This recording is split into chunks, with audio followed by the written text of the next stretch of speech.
எனக்கு வாய்ப்பளித்ததுக்கு நன்றி. மாண்புமிகு அமைச்சர் இருங்க மாண்புமிகு அமைச்சர் அவர்கள் வந்து 55 விதியின் கீழ் ஈர்க்கப்பட்ட இந்த கவன ஈர்ப்பு தீர்மானத்திற்கு விளக்கமாக பதில் சொல்லியிருக்கிறார். இதை கவன ஈர்ப்பு தீர்மானமாக கொண்டு வந்த மாண்பு உறுப்பினர் கோவி செழியன் அவர்களுக்கு வினா எழுப்ப நான் அனுமதி அளிக்கின்றேன். இது குறித்து ஏதேனும் வினா எழுந்தால் நீங்கள் எழுப்பலாம்.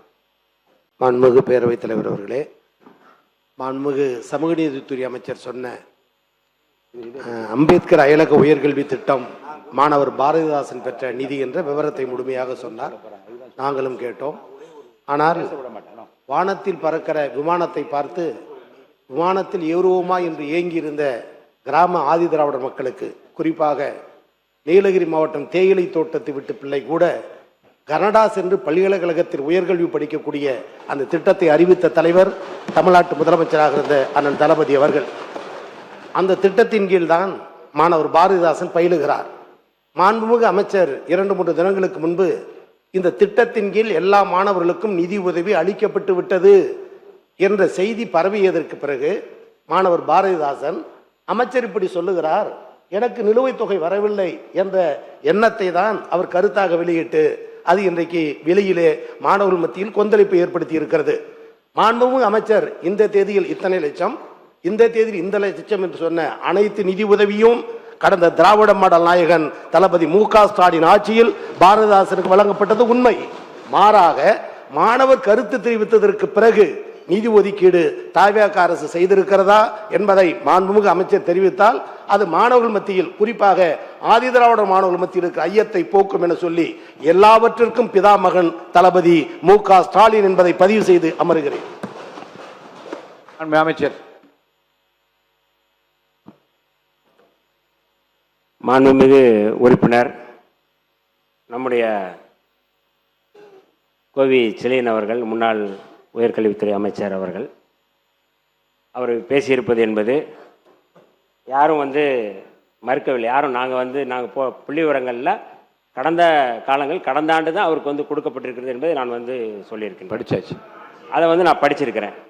இந்த யாரும் பேசுறது குறுக்க பேசாதீங்க. கடந்த 7/5/2026 கடைசியாக வழங்கப்பட்ட தொகையும் நான் சொல்லியிருக்கின்றேன். இதில் நாங்கள் சொல்ல வந்தது என்னென்றால், கடந்த முறை 500 பேர் விண்ணப்பம் செய்தார்கள். ஆனால் கடந்த அரசு வழங்கியிருக்கின்ற எண்ணிக்கை அப்படிங்கிறது குறைவானது அப்படிங்கிறது அடிப்படையில் நம்ம அதை சொன்னோம்.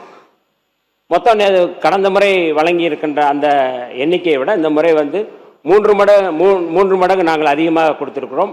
குறிப்பாக நான் இந்த துறைக்கு வந்த பிறகு விண்ணப்பம் செய்த அத்தனை மாணவர்களுக்கும், அயலகம் படிக்கக்கூடிய அத்தனை மாணவர்களுக்கும் அவர்கள் என்ன எலிஜிபிள் இருக்கோ அந்த எலிஜிபிள் அடிப்படையில் உடனே வழங்க வேண்டும் என்று கோரிக்கை வைத்திருந்தேன். மாண்புமிகு முதல்வர் அவர்களோட நான் கோரிக்கை வைத்திருந்தோம்.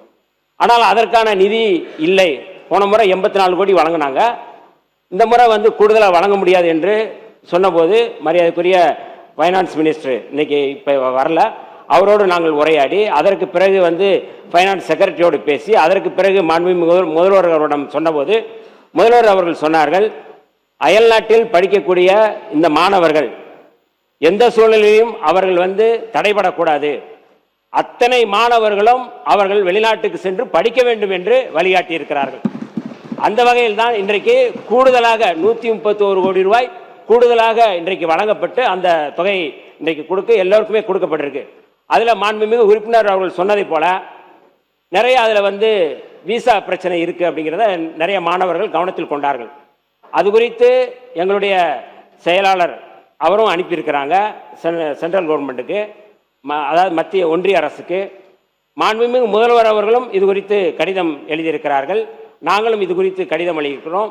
யூகே அந்த நாட்டுக்கு போவதற்கான விசாவில் பிரச்சனை இருக்குது, அதை சரி செய்ய வேண்டும் என்று நாங்கள் கோரிக்கை வைத்திருக்கின்றோம். ஆகவே எந்த விதமான குழப்பமும் இல்லை, எந்த விதமான பதற்றமும் இல்லை.